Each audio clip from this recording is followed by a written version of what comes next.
బాగున్నారా? మీకు అందరికీ వందనాలు. మరి ఏ సమయంలో మనం బైబిల్ నుంచి ఒక వాక్యం చదువుకున్నామంటే మనకిచ్చిన ఒక వాక్యం దివ్యదేశకాండము 3వ అధ్యాయము 22వ వచనం చదువుకుందాము. మీ దేవుడైన యెహోవా మీ పక్షముగా యుద్ధము చేయవాడు కనుక వారికి భయపడవద్దని ఆజ్ఞాపించింది. ఈ వాక్యం ద్వారా మనకి చదివించిన వాక్యం మాట ఏంటంటే, ఇశ్రాయేలు ప్రజలు వారి యొక్క వాక్యం మనకి ధైర్యపరుస్తున్నాడండి. మన పక్షాన మన దేవుడు ఉన్నారు. మనం ఏ విషయంలో కూడా భయపడకూడదు, అధైర్యపడకూడదు, ధైర్యంగా ఉండాలి.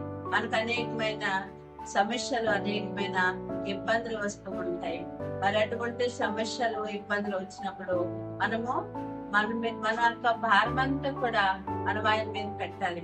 ఏ సమస్య అయినా మన పక్షాన మన దేవుడు అండి మరి మన పక్షాన్ని యుద్ధము చేసి మరి ఆ సమస్య అంతా కూడా తీసుకేస్తాడని విశ్వాసంతో మనము ప్రార్థన చేసుకోవాలి. ఎందుకంటే మరి దావీదు కూడా గొలియాతు పట్ల ఆ విధంగా విశ్వాసించాడు. మరి గొలియాతు ఎటువంటి మనిషి మనందరికీ తెలుసు.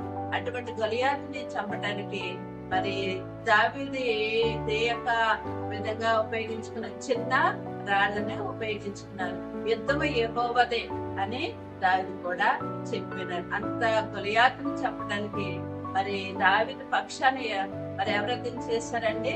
దేవుడే యుద్ధం చేశాడు. అతనే ఆ యొక్క సమస్య నుంచి మరి దావీదుని మరి అంత చేమిచ్చారు దావీదుని. అలాగే మనం పట్ల మన దేవుడు ఉండి మన పక్షాన నుండి మనకి ఎటువంటి స్వాధీనం వచ్చినా ఏ వచ్చినా మన పక్షాన నుండి యుద్ధం చేసి మనం విడిపిస్తానని మన విశ్వాసం కలిగి ఉండాలని వారికి మనకు తెలియపరచుకుంటాం.